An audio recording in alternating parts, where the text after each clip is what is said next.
বিশাল বড় সুখবর, যারা সবে এইচএস পাস করেছে তাদের জন্য রয়েছে গুড নিউজ, কারণ বেরিয়ে গেছে সিএইচএসএল এর notification.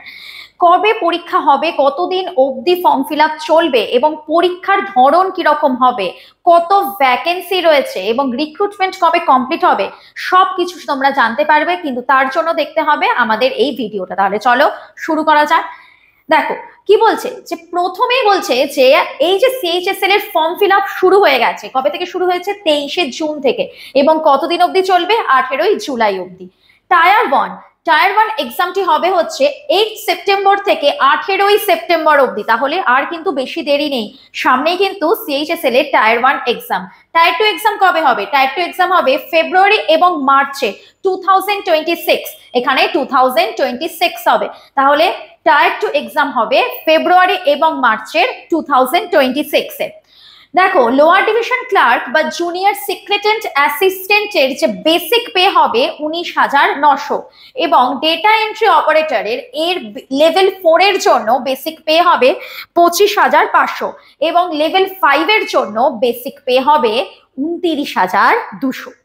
Data entry operator grade A level 4 এর বেসিক পে হবে 25,500। এবং এই সিএইচএসএল এর টোটাল ভ্যাকেন্সি কত রয়েছে? টোটাল ভ্যাকেন্সি রয়েছে 3,131। টোটাল ভ্যাকেন্সি রয়েছে 3,131। কি কি পোস্টে তোমরা আবেদন করতে পারবে? পোস্টে তোমরা আবেদন করতে পারবে data entry operator grade 1, lower division clerk অথবা জুনিয়র সেক্রেটারিয়েট অ্যাসিস্ট্যান্ট। এই পদগুলোর জন্য কিন্তু তোমরা আবেদন করতে পারবে। এবং এই যে আবেদন করতে পারবে কারা? যাদের বয়স সীমা রয়েছে 18 থেকে 27 বছরের মধ্যে। এটা হচ্ছে জেনারেল ক্যান্ডিডেটদের জন্য। এছাড়াও বিভিন্ন কাস্টের জন্য, যেমন SC, ST, OBC, PWD, ex serviceman, PWBD, এরা কিন্তু নির্দিষ্ট বয়সের ছাড় কিন্তু অবশ্যই পেয়ে যাবে। তাহলে আর দেরি নয়, তোমরা কিন্তু শুরু করে দাও ফর্ম ফিল আপ করা। কিন্তু এবং সব থেকে যেটা ইম্পর্টেন্ট, সেটা কিন্তু আমাদের পরীক্ষার জন্য উপযুক্ত প্রিপারেশন নিতে হবে। এবং প্রিপারেশন কিন্তু নিতে হলে অবশ্যই কোথায় জয়েন করতে হবে? প্রতিষ্ঠা এডুকেশনে। আচ্ছা, দেখো কি বলছে। এই যে data entry operator DEO grade 1, ministry of consumer affairs, food and public distribution অথবা ministry of culture and staff selection কমিশনে যদি কেউ অ্যাপ্লাই করো, তার জন্য তাকে মিনিমাম 12th পাস কিন্তু করতেই হবে।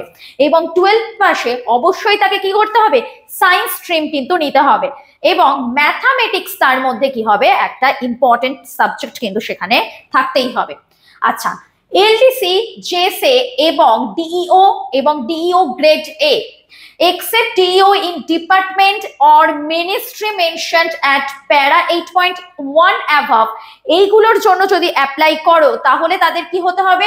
অন্তত 12th পাস কিন্তু যে কোনো বোর্ড থেকে অবশ্যই হতে হবে।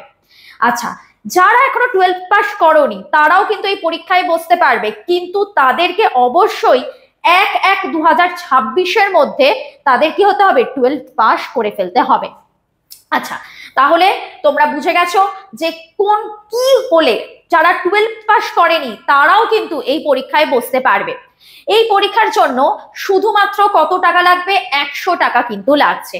কিন্তু যারা ওমেন ক্যান্ডিডেটস এবং এসসি, এসটি, পিডব্লিউবিডি, ইএসএম, এদের জন্য কিন্তু কোনো টাকা লাগছে না, সম্পূর্ণ বিনামূল্যে তোমরা কিন্তু এই পরীক্ষাটা দিতে পারছো। তাহলে আর দেরি নয়, খুব তাড়াতাড়ি তোমরা কি করে ফেলো? ফর্মটা ফিল আপ করে গেল। ফর্ম ফিল আপ কিন্তু ইতিমধ্যেই স্টার্ট হয়ে গেছে, এবং খুব নির্দিষ্ট সময়ের জন্যই কিন্তু ফর্ম ফিল আপটা চলবে। তাহলে এক্ষুনি শুরু করে দাও ফর্ম ফিল আপ এবং কোর্স শুরু করে দাও, তার জন্য উপযুক্ত প্রিপারেশন। দেখো, এই যে পরীক্ষাটার জন্য টায়ার 1 এক্সামে কি কি রয়েছে ভালো করে দেখো। টায়ার 1 এক্সামে কি কি সাবজেক্ট থাকছে ভালো করে দেখো। রয়েছে ইংলিশ, এবং ইংলিশ থেকে থাকছে কটা কোশ্চেন? 25 নাম্বারের কোশ্চেন, এবং সেই প্রত্যেকটা মার্কস কত থাকছে? 2 করে, তাহলে 50 মার্কস থাকছে। সেকেন্ড কি থাকছে? জেনারেল ইন্টেলিজেন্স বা জিআই, সেখানেও কতগুলো কোশ্চেন থাকছে? 25টা কোশ্চেন থাকছে, এবং তার জন্য মার্কস কত থাকছে? 50। ঠিক আছে।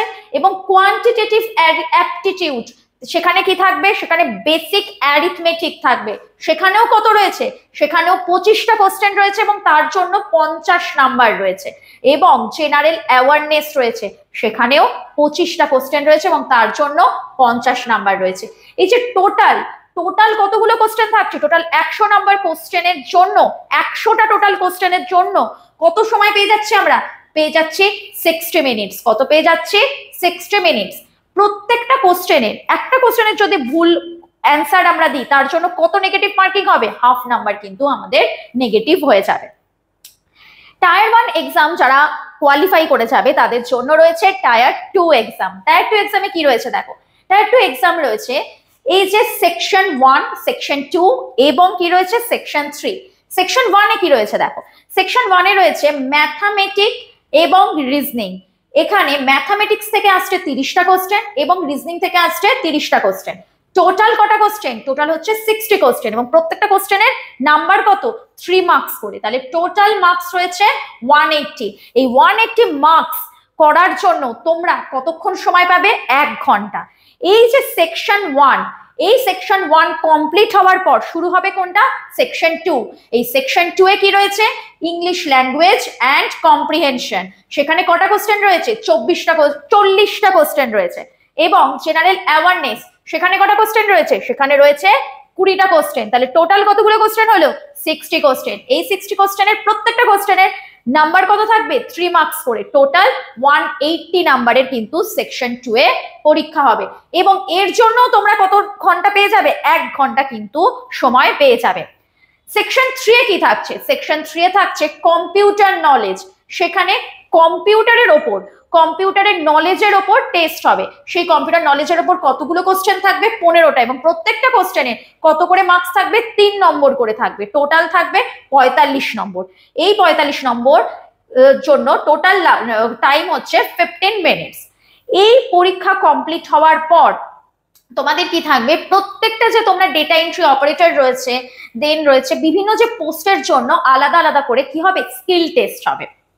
তাহলে তোমরা কিন্তু পুরো নোটিফিকেশনটা আমি খুব ভালো করে বুঝিয়ে দিলাম, তোমরা কিন্তু আর সময় নষ্ট না করে খুব তাড়াতাড়ি ফর্মটা ফিল আপ করে পরীক্ষার জন্য প্রিপারেশন নেওয়া শুরু করে দাও।